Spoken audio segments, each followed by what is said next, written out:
바보 의사 선생님. 어릴 때 우리 집은 가난했습니다. 전쟁 때 아빠를 잃었고 나는 무릎이 많이 아팠어요. 얼른 병원에 안 가면 영영 못 건다던데. 휴, 우리 기호 무릎 고치는 게 엄마의 소원이다. 엄마는 나를 병원에 데려갈 수 없어서 늘 한숨을 쉬었어요. 그러던 어느 날이었어요. 기호야, 복음병원이라는 데가 있대. 우리 같이 병원이 여기예요? 가난한 사람들을 돌보려고 만든 병원이라서 치료비를 아주 조금만 받는데 아주 이름난 의사 선생님도 계신다니까 우리 기호 무릎도 감쪽같이 고쳐주실 거야. 그런 병원이 있다니 꿈만 같구나. 과연 우리 엄마 소원이 이루어질까요? 아주 오래된 이야기는 아니에요. 내가 어렸을 때 만난 사람 이야기랍니다. 가난하고 병든 아이를 따스하게 보살펴준 사람 이야기. 그 보살핌 덕분에 건강하게 자라난 아이가 다시 가난하고 병든 이웃을 보살피는 사람이 된 이야기입니다. 선생님, 바보 의사 선생님. 수술을 해도 완전히 낫기는 힘들겠어요. 하지만 병이라는 게 의사가 다 고치는 건 아니거든요. 꼭 낫겠다. 기호가 그렇게 마음먹고 노력하면 또 모르지요? 내 무릎을 진찰하던 장기려 선생님이 말씀하셨어요. 엄마가 슬그머니 내 얼굴을 봤어요. 나도 어리둥절해서 엄마를 쳐다봤어요. 이름난 의사 선생님이라더니 잘못 알았나 봐요. 훌륭한 의사 선생님이라면 이렇게 말할 텐데요. 걱정 마세요. 내가 다 고쳐줄 텐데요. 라고 큰소리 칠 텐데 이 선생님은 큰소리를 안 치시고 내가 그렇게 믿어야 된다고 말씀하시네요. 지금부터 내 무릎을 수술할 거래요. 그런데 장기로 선생님이 내 손을 꼭 잡고 중얼중얼하고 있어요. 수술을 너무 아프지 않게 또 너무 조금만 하지 않게 해주십시오. 법칙에 맞게 질서 있게 해나갈 수 있도록 힘을 주십시오. 참 암만 생각해도 이상한 의사 선생님이에요. 하지만 사실은 내가 더 이상해요. 수술실에 들어올 때는 부들부들 떨었었는데 지금은 하나도 겁이 안 나요. 그저 수술을 어떻게 할까 궁금한데 점점 졸리고 자꾸 눈이 감겨요. 마취약을 맞아서 그러나? 참 따뜻한 손이에요. 장기려 선생님 손이에요. 어느새 캄캄한 밤인데 선생님은 왜 안 자는 걸까요? 나처럼 늦게 자고 싶은 걸까요? 늦게 자면 키가 안 큰다고 엄마가 그랬는데 그래서 선생님도 키가 작은가 봐요. 하지만 선생님 손은 아주 커다랗고 따뜻해요. 병원에 누워만 있는 건 정말 심심해요. 엄마가 일 끝내고 밤늦게 올 때까지 나 혼자뿐이거든요. 나는 몰래 침대를 빠져나와서 병원 안을 돌아다녀요. 그러다 장기러 선생님이 지나가는 걸 보면 얼른 따라가요. 병실에서 병실로, 진찰실로, 또 수술실로. 장기러 선생님은 쉬지 않고 환자를 보러 다니세요. 오늘은 엄마가 쉬는 날이에요. 엄마 등에 엎여서 서르르 잠에 들려고 할 때였어요. 옆에 침대 아줌마가 엄마한테 말을 걸었어요. 글쎄, 장기로 선생님 얘기 들었어요? 얼마 전에 밀린 입원비 때문에 퇴원 못하는 환자를 사무장님 몰래, 행정시장이 몰래 뒷문으로 내보냈대요. 그러자 엄마가 대답했어. 그건 아무것도 아니에요. 은행에서 병원으로 전화가 왔더래요. 어떤 거지가 선생님 수표를 가지고 왔으니까 확인해달라고요.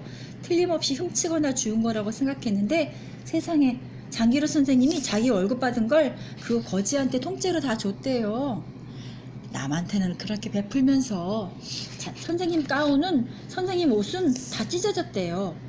월급 많이 주면 가려는 병원도 많은데 우리같이 없는 사람들 돌보려고 이 병원에서 사서 고생하는 거예요. 그래서 별명이 바보 의사래잖아요. 바보 의사. 장기로 선생님은 바보 의사 선생님. 며칠째 장기로 선생님이 안 보여요. 병원이 텅 빈 것 같아요. 밤마다 선생님이 오셨나 발자국 소리가 날 때마다 눈을 떠요. 어쩐지 수술한 다리가 더 아픈 것 같아요. 도대체 선생님은 어딘가에 간 걸까요? 너무 일을 많이 해서 병이 난 걸까요? 나는 선생님을 찾아가 보기로 했어요. 간호사 누나가 가르쳐준 대로 병원 옆으로 난 오솔길을 따라갔어요. 하얗고 작은 집, 여기가 장기러 선생님 집이래요. 나는 코가 납작해지도록 창문에 들러붙어 구경을 했어요. 방 안에 책상, 책, 침대, 그리고 갑자기 커다랗고 따뜻한 손이 내 어깨를 만졌어요. 너 기호 아니냐? 이렇게 다녀도 괜찮니? 무릎 수술이 잘 돼서 다행이구나. 하지만 너무 무리하면 안 돼. 나는 깡총 뛰고 싶을 만큼 반가웠지만 입에서는 엉뚱한 소리가 나왔어요. 선생님 집도 우리 집처럼 가난하네요. 선생님은 깔깔 웃으시면서 나를 집 안으로 데리고 들어가셨어요. 그리고 우리는 과자도 먹고 미숫가루도 먹었어요. 북쪽에서 있다는 가족과 함께 찍은 사진도 봤어요. 선생님은 장지영 선생님이 어디 있어요?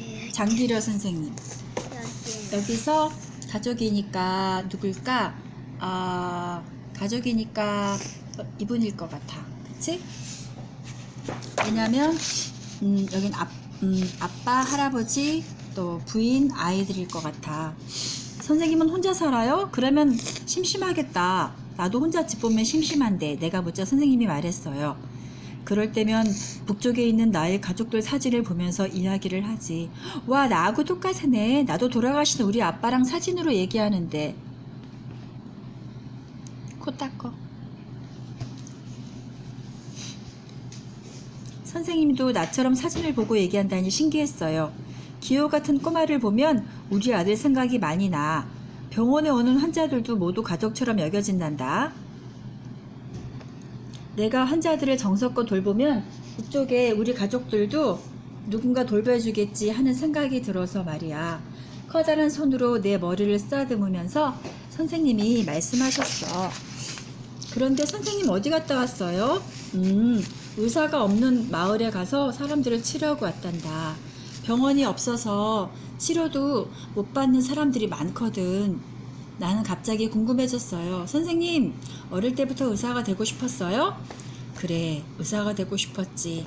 가난하고 병든 사람들을 돕는 의사. 그런데 점점 어려워지는구나. 치료에 쓰는 약이나 돈이 너무 많이 들거든. 그래서 요즘은 조금 건강할 때 조금씩 돈을 모아서 병나고 다쳤을 때 걱정 없이 치료받을 수 있는 방법을 생각하고 있어. 나는 그때 마음 먹었어요. 나도 장기려 선생님처럼 가난하고 병든 사람들을 돕는 의사가 커서 되겠다고요.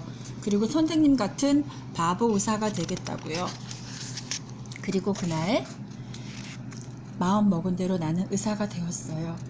그때 가난한 아이의 다리를 고쳐주고 꿈을 갖게 해준 장기려 선생님은 평생 쉬지 않았던 몸을 눕히고 말았고 돌아가셨지만 하지만 바보 의사 장기려 선생님의 커다란 손은 여전히 따뜻했습니다. 장기려 선생님이 세상을 떠나신 날은 크리스마스였어요. 세상을 구하러 오신 예수님의 약속의 날, 의사가 되면 나는 가난한 사람을 위해 평생을 바치겠다는 약속대로 살고 한시도 그 약속을 어긴 적 없이 살다 떠난 선생님처럼 저도 다시 한번 약속합니다. 장기려 선생님처럼 가난하고 병든 사람을 위해서 평생을 바치겠다고요.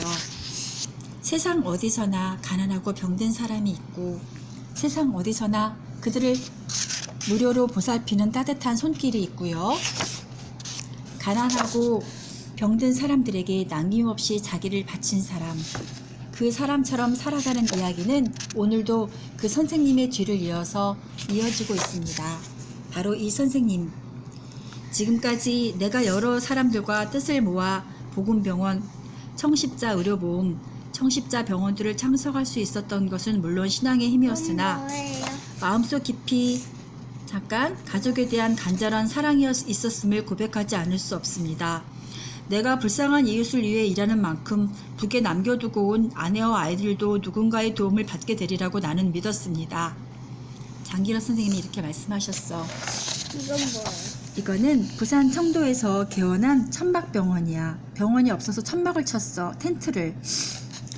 병원 시절에 복음위원이야. 왼쪽에 천막이 외로 진료실이고 오른쪽이 입원실이었어요.